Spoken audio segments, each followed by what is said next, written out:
Alam naman natin mga mates na ang prutas ay masustansya sa katawan. Kaya naman kami mga Calamity Mates ay gagawa ng fruit shake! Yan! Gagawin! Gagamitin sana natin ito. Ay, hindi ito gagamitin natin. Hindi ito kasi walang kuryente brown out. Pero maganda lang, matutuloy pa rin ang fruit shake dahil ang gagamitin natin ay ito. Ito ang gagamitin natin. Hindi kailangan ng kuryente. Paano natin gagamitin ito? Ay, simple lang yan. May history yan. Yung mga kita ng araw, ito ginagawin pa naman ng fruit shake. Dahil masustansya sa katawan, yung fruits, diretso na sa katawan niya. Kaya talaga ng Standard eh, tangin sa katawan. Kasi sinasabi ko, binibigay nag-aaral eh. O, dyan, yun na lang yung batang message eh. Yes.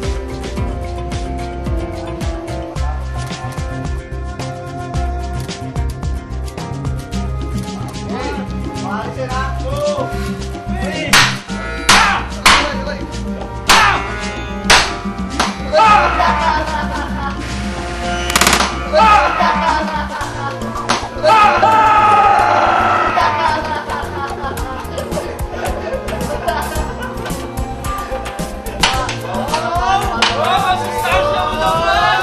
Ready na ba ako?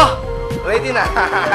Ready ka na! Ready na! 1, 2, 3, go!